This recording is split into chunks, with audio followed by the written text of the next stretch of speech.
Welcome to the fifth and final episode of our series called Actually Making America Great.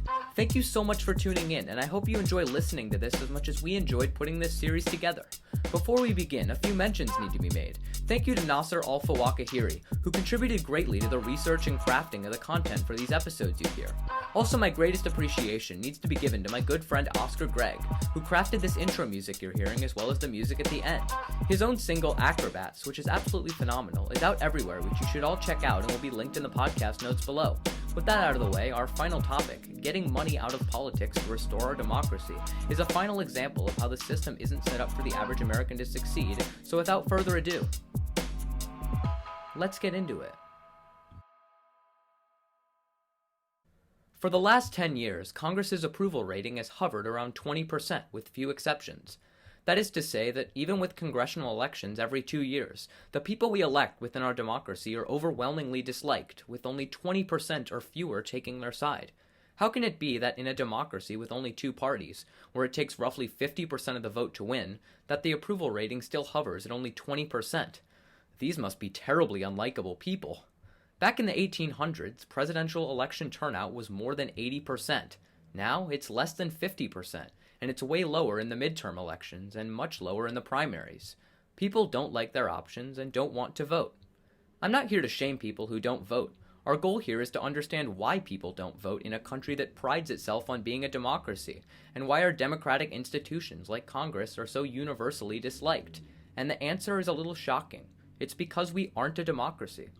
A Princeton University study in 2014 came to the shocking conclusion that America is not a democracy, and hasn't been one for decades.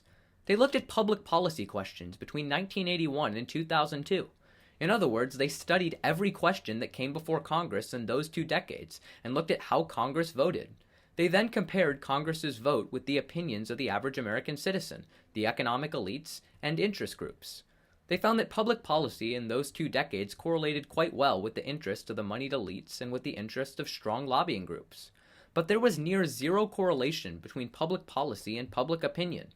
If 60% of the American people were in favor of a policy, a huge majority, it had the same likelihood of passing Congress as something with only 20% popular approval. But if you were a billionaire, that policy would be twice as likely to pass. You and I had basically no say in whether or not Congress would approve or strike down a policy. But the rich and lobbyists did. In other words, we aren't a democracy, we're an oligarchy. This tends to be a shocking revelation to most people. If you've listened to the previous 4 episodes, you shouldn't be surprised at all.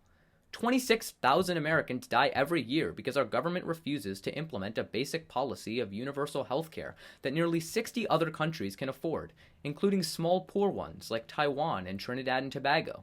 Why? Because Congress, both Democrats and Republicans, take millions of dollars in campaign contributions from drug companies and health insurance companies who vehemently oppose universal health care because it would cut into their profits. So our politicians have to explain to us, universal health care is too expensive. We have to spend over half our discretionary budget on troop installations in 134 countries and 7 wars in countries that didn't attack us, creating more terrorists than we had to begin with. The budget just has to be spent on a $1 trillion fighter jet that can't even fly, and on defense contracts where the money gets wasted on luxury hotels with no accountability. We can't afford to cut any of that, so I'm sorry, there's no money for universal health care. And I guess 26,000 Americans just have to die every year. Sorry, there's frankly nothing you can do about it. It is what it is. The Democrats and Republicans get a huge amount of money from defense contractors, and they need that money to get elected or re-elected. So 26,000 Americans die annually as we bomb 7 countries without the American people's consent, and our taxpayer dollars go toward endless wars and creating more terrorists. Let's take another example. We just have to lock up more than a quarter of the world's incarcerated population, with many of them being nonviolent drug offenders. If we decriminalize drugs, that would cut into the profits of the alcohol and tobacco industries. We can't create more competition for them. Besides, overcrowding our public prisons might be a huge waste of taxpayer dollars, but it gives millions to the private prison industry, which gets to profit off of our massive prison population. Who cares if a few black and brown people get locked up for nonviolent drug offenses? They never had any political power anyway. That was always the goal. It should come as no surprise that Congress accepts millions in donations from the private prison industry, as well as the alcohol and tobacco industries, all of whom are very strongly against ending the drug war. So in summary, your taxpayer dollars go towards never-ending wars, planes that don't fly, troop installations in 134 countries for no reason, government waste, overcrowding prisons with innocent people, wasting resources on hounding people down for nonviolent drug use, and on bailing out corporations whenever the economy hits a road bump. Your taxpayer dollars do not go towards infrastructure, building new roads and schools, a universal basic income, or subsidizing a higher minimum wage, or universal health care, or affordable housing to house our country's homeless, or really anything that directly benefits you or me. And if there's anything that does help the American people, like Social Security and Medicare, our politicians want to cut it because it hurts the profits of their donors. You shouldn't be surprised at all that public policy has no correlation with public opinion. 70% of America wants universal health care. It won't happen. 67% of the country wants treatment for drug addiction, not incarceration. The drug war will still go on and we will keep losing. Only 33% of the country supports staying in Iraq and Afghanistan, but we will continue to stay there and create more terrorists. If it all seems like a waste of taxpayer dollars to you, you're right. But your taxes make the people who donate to our political campaigns rich, and that's all that matters. It's corruption. It's not a democracy. It's an oligarchy. So how does it really work? Well, it's really simple. In order to get elected in the United States, you need lots of money. You need to spend more than your opponent, or you really have no chance of winning. In 91% of elections, the candidate that gets the most funding wins. It doesn't matter how popular you are or how good your ideas are. It's about how much money you rake in from the top dollar donors. And there aren't really any limits to how much money you can get. Super PACs exist so that large corporations and extremely wealthy people can offer money to support a campaign while avoiding the few limits we have in place on campaign contributions. The more big donors that like your policies, the more money you get, and there's no limit. This doesn't prevent many donors from donating to both sides of the aisle. For example, health insurance companies know that no Democrat and no Republican would ever pass universal health care. And so, just to make sure they pass legislation that favors them, they donate millions to both. That way, no matter who gets elected, their interests get represented. And as the Princeton study says, their interests always get represented. So parties pick candidates that are good with the donors. It's almost never someone representative of the American people, like you and me.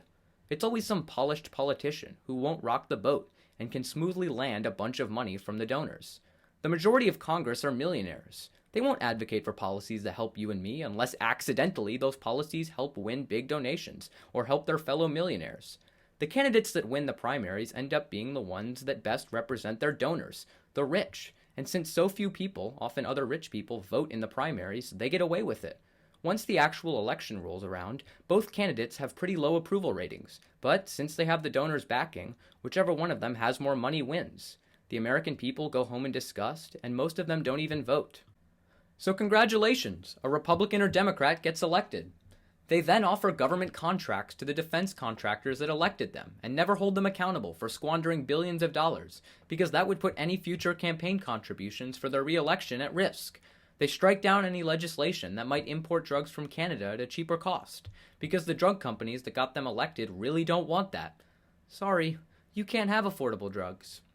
Money goes towards the defense industry and the states on things like building planes that don't fly, and the politicians get to brag that they brought money back to their state in the form of military spending. The cost was only 26,000 American lives every year. After the politicians do a good job representing their donors, they get rewarded with more funding on their re-election. Incumbents almost always win because they have a huge fundraising advantage. Remember, in 91% of elections, the candidate with the most funding wins. Then, they go right back to doing it again. And they have no reason to listen to the American people because, well, the American people will elect them again because name recognition or the fact that no one ever primaries an incumbent. Or more than half the country will stay home and not vote because they don't like their options. Bye-bye democracy. Eventually, the politician may want to retire. Luckily for them, they've served their donors well. They easily land hundreds of thousands of dollars in Wall Street speeches, and if they want a little extra cash, they go on to become lobbyists for the same donors that got them elected in the first place. So that cycle continues, and Congress only listens to lobbyists and rich donors, not you and me. No wonder Congress has a 20% approval rating. So how did our democracy get stolen? Well, a series of Supreme Court decisions, the most famous one being Citizens United. Without getting into the details, Citizens United allowed corporations to spend whatever they wanted on ads supporting or attacking any candidate at any time during the election, including just days before the election happens. The previous court wisdom was that corporate wealth can unfairly influence elections. Another word for money unfairly influencing elections is corruption. Now that wasn't true anymore. Corruption wasn't a thing anymore, or if it were, the First Amendment suddenly guaranteed the right of corporations to use money as speech, even if that money unfairly influenced the election. Even if it was corrupt. The First Amendment protects the rights of interest groups and corporations to rig the election. It's as simple as that. To illustrate how ridiculous it is that money is speech, a 30-second national TV ad cost at least $100,000. That's more than the net worth of the average American household. That means if you're an interest group that can afford such an ad, your speech is now worth more than the average American's whole livelihood. Your ad represents so much speech, it can drown out an entire household, and that's just one 30-second TV ad. But to be completely fair, Citizens United was pretty late in the game. Previous court rulings had progressively undermined almost all restrictions on the monetary amount people could contribute to super PACs and other PACs, which meant that there were no holds barred if you really wanted to throw money at a candidate to get their ear. And trust me, if you give a candidate hundreds of thousands of dollars, helping them out-fundraise their opponent and giving them a 91% chance of winning, wouldn't you expect them to listen to you first and foremost? And that's how our democracy died. Okay, let's take two potential examples. As conservatives know well, liberals are extremely likely to advocate for cuts to the military budget. If you listen to the segment on the war on terrorism, you might agree. And if you don't, well, I recommend listening again. And while the Democrats might advocate for this, will they do it? In July, Democrats were calling for a 50% military budget cut. As happens in politics, the Republicans brought them down to a 10% cut, and the budget went up for a vote in August. Now did the Democrats, who had a majority, stand behind their position when it came down to the vote? Nope, they couldn't even do a 10% cut when they promised their base 50%. Why? Well, the Democrats that opposed the measure all got an average of $200,000 in campaign contributions from the defense industry. They might talk a pretty game, but when it comes to voting, they can't go against their donors' interests. That's what I mean by a strong correlation between donor interests and congressional votes. Doesn't matter what their constituency actually wanted. If those same Democrats who took $200,000 in contributions had voted for the measure, the military budget would have been cut by 10%. It wasn't cut because $200,000 is enough for the defense industry to buy a vote in Congress. But Trump the billionaire is immune, right? No. Far from actually self-financing his campaigns, he is quite dependent on big-dollar donors. Take this particularly embarrassing story. Trump recently begged billionaire Sheldon Adelson, a famous Republican donor, to give more money to his campaign. In 2016, Adelson donated over $10 million to Trump's super PACs. That's enough to drown out 100 American households. This year, he only gave $600,000, or 3 congressional votes if we want to make this a conversion factor. Why is Trump worried? He knows if he doesn't have the support of Adelson, he's going down in November. No Republican presidential candidate can win without Adelson, so naturally they have to do his bidding. Welcome to the swamp, Trump, the one you promised to drain. But isn't that the only way to do it? Well, absolutely not. The United States has an incredibly long election cycle. Candidates start building their presidential campaigns a year and a half in advance. Announcements typically run more than a year before Election Day. Then the campaigning begins in earnest for almost a whole year. In France, the average presidential campaign only lasts for 2 weeks. France may be smaller than the US, but that doesn't really fully explain the picture. Ads for various candidates might start a couple of months in advance of the election, but the official campaign, whose main role is organizing rallies and collecting donations, doesn't start until 2 weeks before the election. In the US, it's a year and a half of organizing rallies and collecting donations, with a heavy emphasis on the latter. In 2015, the Clinton campaign's second quarter fundraising topped $45 million.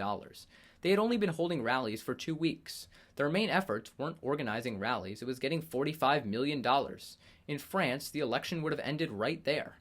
Instead, ours goes on, and finally, Clinton raised $1 billion for herself and the Democratic Party.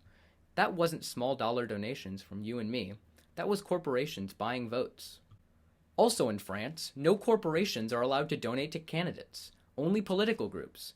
And corporations can't donate to those political groups, directly or indirectly. It is illegal for corporations to finance any political candidate in France. To make up for the fact that candidates can't get corporate donations, they have to get the support of individuals. Except individual contributions are capped at roughly $5,000 or 4,600 euros. And that's all you can do to support a candidate financially, $5,000. Meanwhile, in the US, you can give $2,800 to each candidate or candidate committee per election, $5,000 to each political action committee or PAC, a combined total of $10,000 to state, district, and local party committees per calendar year, $35,500 to national party committees per calendar year, and $106,500 per account per year to additional national party committee accounts. That's $160,000, and that's not even a limit. There are dozens of PACs that support any one candidate in an election, but $160,000 is already 32 times what is allowed in France. And naturally, France doesn't have the problem where the parliamentary votes have no correlation with popular opinion. That's because putting a low limit on campaign contributions and shutting out corporate interests levels the playing field. Corporations are not people. They do not have a vote in the election, so they cannot sway the outcome of the election in France. Most people can't afford to contribute anywhere near $160,000, so capping it at $5,000 means that no one rich person can unfairly get the ear of a candidate and make them do their bidding. $5,000 is pretty small compared to how much you need to run a campaign. If you called up your representative and said, "Hey, I gave you $5,000, you need to vote this way," they'd scoff. They wouldn't even know your name. But if you're Sheldon Adelson and gave $10 million, they'd come back to you begging for more and will do whatever you tell them in order to get it. Could it be that if your campaign is financed by the people, you'd actually have to do what the people want you to do and not just what the elites tell you to do? So how do we restore democracy? Well, it's a tough question. The Supreme Court has, over and over again, struck down limitations on campaign contributions as protecting free speech, since money is speech. And since corporations are people, they are allowed to flood elections with money because people have the right to free speech. All of this is pretty bad argumentation, but it's been upheld and there's now a long precedent for it. To you and me, it may seem obvious that a corporation is not a person, and since they can't vote, they certainly can't sway the outcome of an election with money.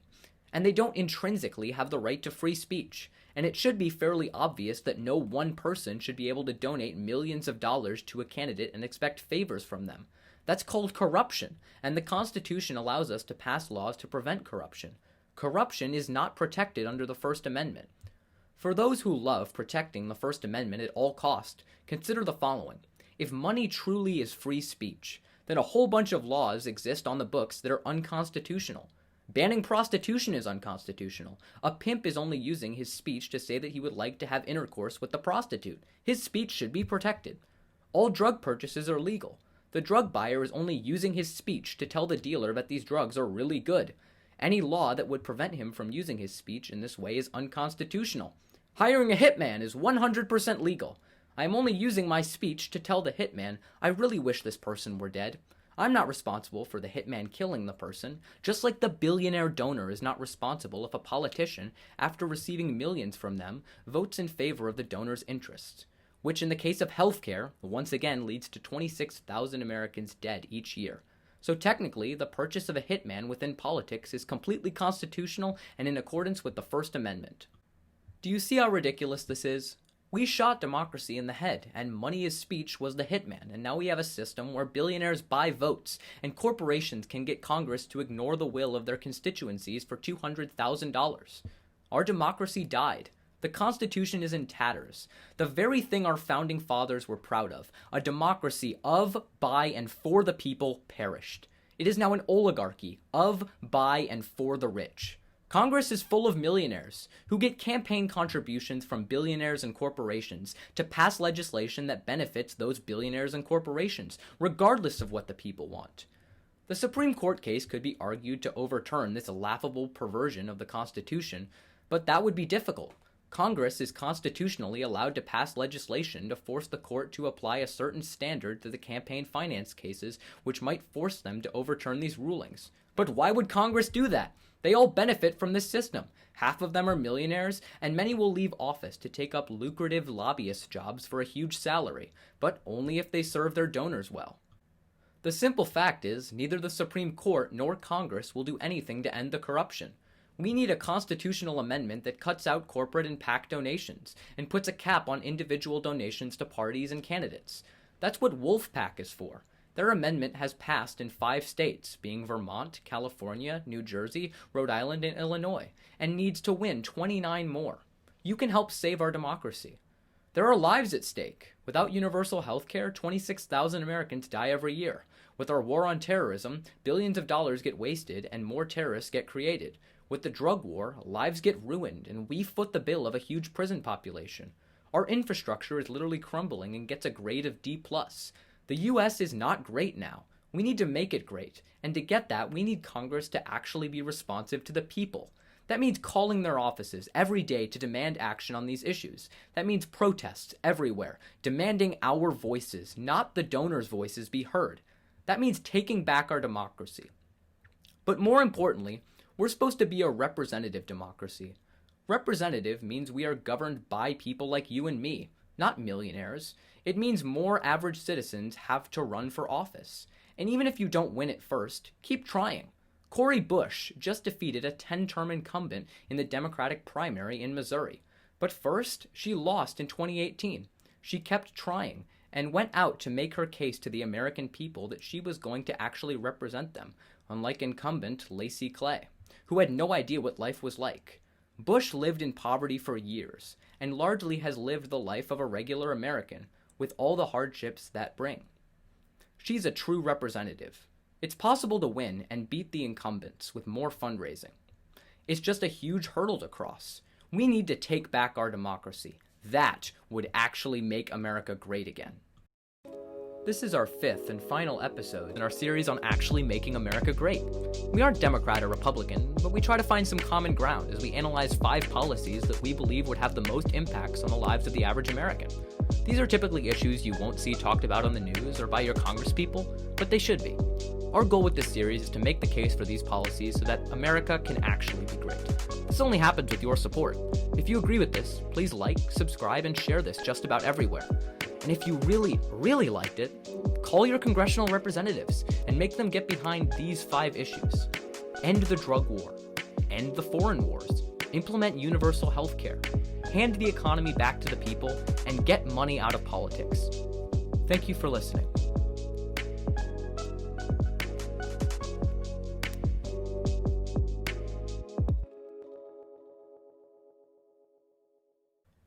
A note to those of you who are currently listening and have listened to all 5 episodes. Our sincerest thanks goes out to you.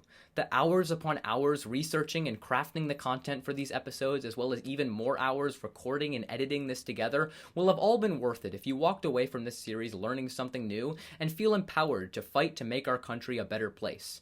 If you may, please leave a rating in Apple Podcasts and give your thoughts.